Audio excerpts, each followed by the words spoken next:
Welcome to This Explainer. We're jumping straight into a massive rising threat to our health today, diabetes. Now, you've probably seen the medical guidelines, and honestly, they can feel completely overwhelming. But looking at the 2022 to 2023 data, there is a way to break these down into realistic everyday habits. We're going to pull directly from expert medical insights to discover exactly how you can take control of your blood sugar without turning your entire life upside down. But before we get to the fixes, we really need to ask ourselves a critical question. Are your daily routines secretly fueling a biological trap? So often, without us even realizing it, the seemingly harmless choices we make every single day are actively working against our own biology, and we absolutely have to understand this trap before we can break out of it. Here is our roadmap for today. First, we'll unpack number 1, the blood sugar trap. Then we hit our 3 pillars. Step 1, strategic diet. Step 2, attainable exercise. And Step 3, managing stress. Finally, we'll wrap up with number 5, progress over perfection. All right, let's kick things off with Section 1, the blood sugar trap. This right here is the crucial mechanism you absolutely have to understand. Eating foods that spike your blood sugar literally builds fat, but that fat doesn't just sit there. It actively releases substances that sabotage your insulin, which is the exact hormone meant to lower your blood sugar in the first place. So because your insulin is blocked, your blood sugar goes even higher, which creates even more fat. It is a literal, vicious negative spiral. To defeat diabetes, we have got to cut this loop. Moving right along to Section 2. Step 1. Strategic diet. Based on the latest clinical guidelines, dialing in your diet is the absolute first step in a powerful 3-part strategy to reclaim your health. And hey, we're not talking about starving yourself here. We're talking about outsmarting your biology. A 2015 U.S. nutrition study pointed out something pretty fascinating. Managing blood sugar isn't just about what you eat, it's heavily about when you eat. Having your meals at the exact same time every single day actively trains your body. It literally teaches your pancreas to release insulin predictably. So whether you're a 3 meals a day kind of person or you practice intermittent fasting and only eat twice, consistent timing is what prevents those dangerous blood sugar spikes. Okay, but what about the actual food?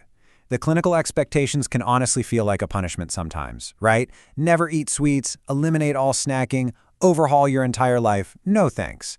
The real secret here is building realistic micro habits. Craving sugar? Swap that chocolate for some low-calorie, low-carb strawberries.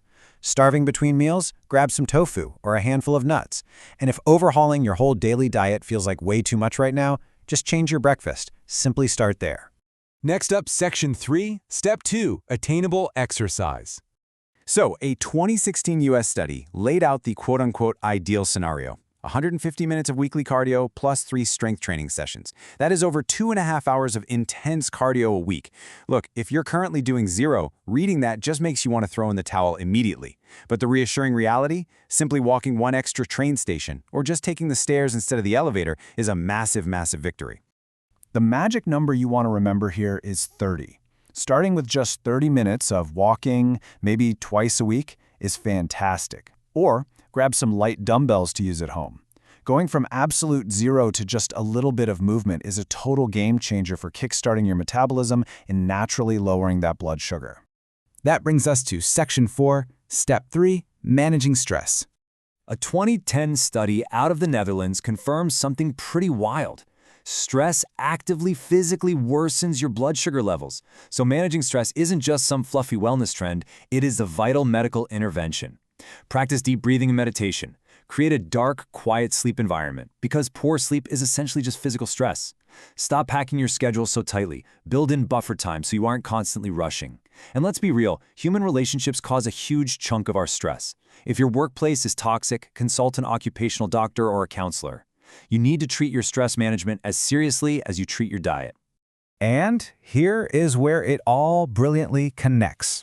Light exercise actually tackles 2 of these pillars at once.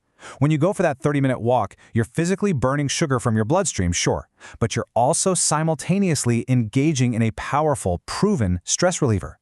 It is literally the ultimate double-duty habit. Finally, Section 5, progress over perfection. The clinical data is crystal clear, but honestly, the absolute best medical advice is to ignore those extreme, perfect plans for now. Don't stress about the 150-minute workout right now. Just focus on tiny, achievable adjustments. Upgrade 1 meal, add a tiny bit of walking. Protect your downtime. That's it.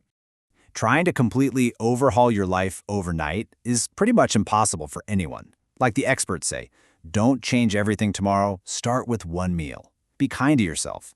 If you fix breakfast and you get used to that, well, then you can tackle lunch. Let those small, gradual changes compound over time because that is exactly how you build a lifestyle that actually lasts. So I'm going to leave you with this. What small change are you going to make today? Is it swapping out that afternoon chocolate for some berries? Is it parking a bit further away just to get those extra steps in? Or maybe just taking 10 deep breaths before you hit the pillow? Taking that single, small step is how you permanently break the negative spiral. The power to lower your blood sugar is entirely in your hands, one micro habit at a time. So, what's your first move going to be? Thanks for hanging out with me on this explainer, and I'll catch you next time.